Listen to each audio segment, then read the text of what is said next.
Hello, this is Marcos Patchett, the Nocturnal Herbalist, and this is my 5th video on social isolation and loneliness. And in this video, I'm going to be getting into remedies, finally, what you can do to protect yourself and your family from negative side effects or negative outcomes of social isolation. So I'm really going to be talking in this video about actions and steps you can take. In the next video, I'll talk about plants, because I am a herbalist, so medicinal plants that can be used. But in this video, I'm going to be talking about remedies in the form of behaviour. This is taken from the paper by Cacioppo and colleagues from 2015. As usual, all the references will be linked in the description box below on YouTube.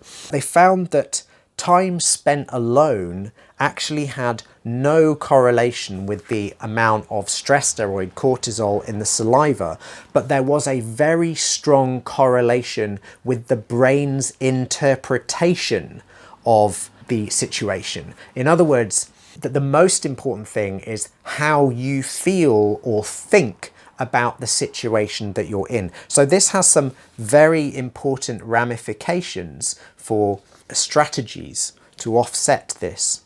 That's not to say that there's no primal instinctual effect of this. We know that, as I mentioned in previous videos, if an animal is isolated, there is just going to be this baseline increase in stress, but a lot of it is down to how the person thinks or feels about that situation. So the first set of remedies or approaches I'm going to recommend are psychological on that basis.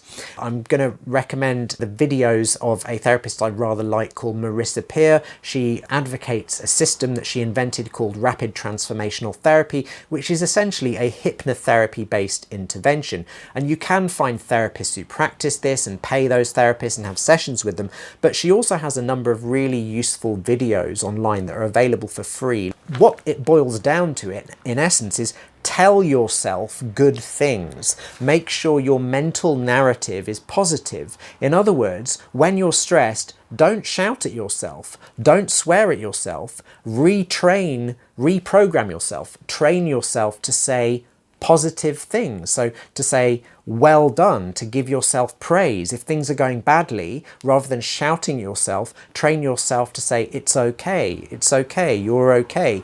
This may sound extremely superficial, but actually it can have very, very positive effects on your overall behavior and sense of well-being over several weeks, over time. It's a habit formation thing. It takes a while. It is true that conscious thought and emotions are really literally two different layers of your brain. The sort of emotional reactions are in a much more primitive part of your brain, the sort of the limbic system, which is sometimes referred to as the reptile brain, because literally lizards and animals animals with much less cortical function, with much less thinky bits, have the same basic emotional motivation systems. Emotions sort of come from that bit, and your thinky bit, your rational brain, is higher up. So I sometimes think of it as being a bit like oil and water. What you say doesn't immediately translate into emotional stuff. If that were the case, then when you had a breakup with someone or when somebody you love died, you could just say to yourself, it's okay, and you'd immediately feel better, which clearly isn't the case.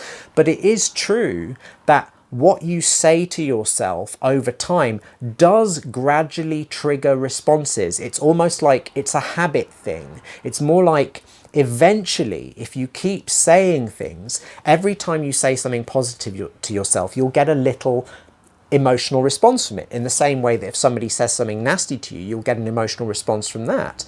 So if you keep doing that, the response will amplify. So anyway, her material's great, and that's the basic principle of it. The second thing I would suggest you look at, there was a paper by Gardner, Geldenhuis and Gott from 2016. Again, I'll link it in the description below, entitled Social Isolation in the Elderly, that identified several successful interventions or strategies to use against loneliness. One would be something that people are doing a lot more now anyway, which was video conferencing, just chatting with friends and other people on Skype, making that a more regular thing. That had some success, but interestingly, the most effective thing was what they called befriending, which was rather than conferencing, talking to multiple people, just talking to one person at a time. Solitary computer-based interventions were the most effective. So just having one-on-one Skype chats with friends, FaceTiming with family, stuff like that, very basic.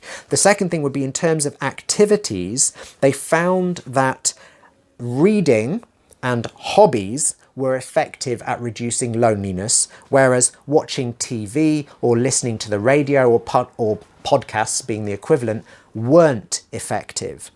That's very interesting. What I categorized that as was creative immersion. In other words, it's something that distracts your brain, but your brain has to be at least partially active. So, such as with reading, your brain is working and generating the imagery, or with doing a hobby, you are immersed in creating something. Whereas watching TV or listening to a radio or podcast, you're passive.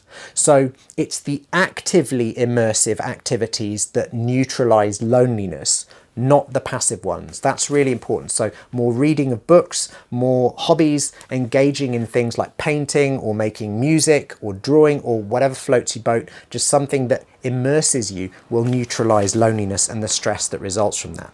Another thing they found was effective, and again, this will depend on the individual and on your setup and what you can do, but pets. Generally, keeping pets was quite effective in reducing the effects of loneliness and social isolation. The last thing they found and mentioned specifically was humour therapy. In other words, find funny stuff to laugh at. Just watch funny stuff, find funny videos. So even though this goes against what I said earlier about passive interactions, I think an exception might be made for comedy. If you can find stuff that makes you laugh, that'd be good. Even better, of course, is having a conversation with a friend via Skype or Zoom or whatever, where you find stuff to laugh at and actually, have a laugh. That's even better. From the paper by Shi and Lee in 2018, they found that meditation or Tai Chi, stuff which is basically actively meditative, was very effective. Again, you can find lots of free apps to help with that. I'll link a few below, like Headspace, and there are others. There are a few apps that can help. So if you've never meditated before, there are these apps that will walk you through it. But these have been clinically demonstrated to be helpful in reducing social isolation and loneliness. The other thing that Shi and Lee found in their research was that any form of purpose and meaning.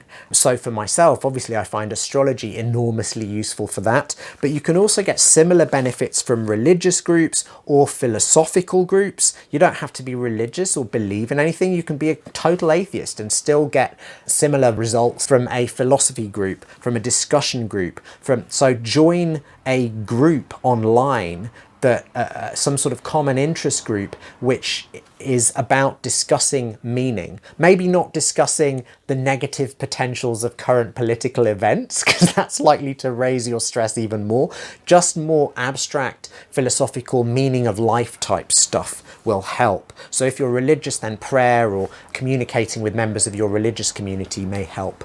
Generally speaking, from the Bushdock and Dunbar paper in 2020, they found that belonging to more groups resulted in a 25% reduction in the likelihood of depression. So that would be sports groups, church groups, etc.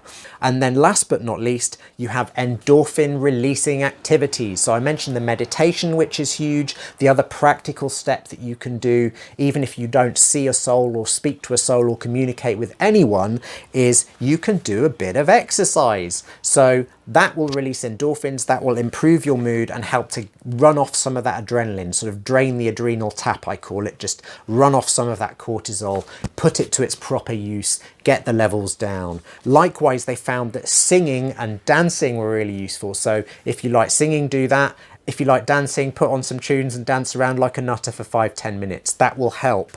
I particularly also really like Wim Hof.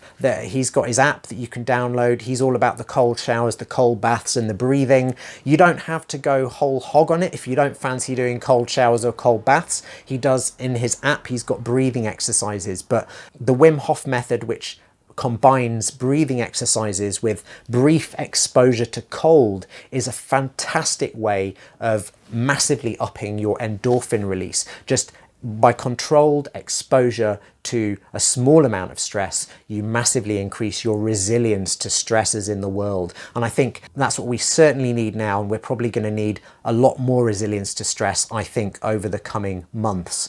Hopefully this video has been helpful, and hopefully you've enjoyed it. If you have, if you do find it useful, please do share it with anyone else you think might benefit from it. Please like it, please subscribe to the channel, and hopefully I'll see you in the next one. Bye.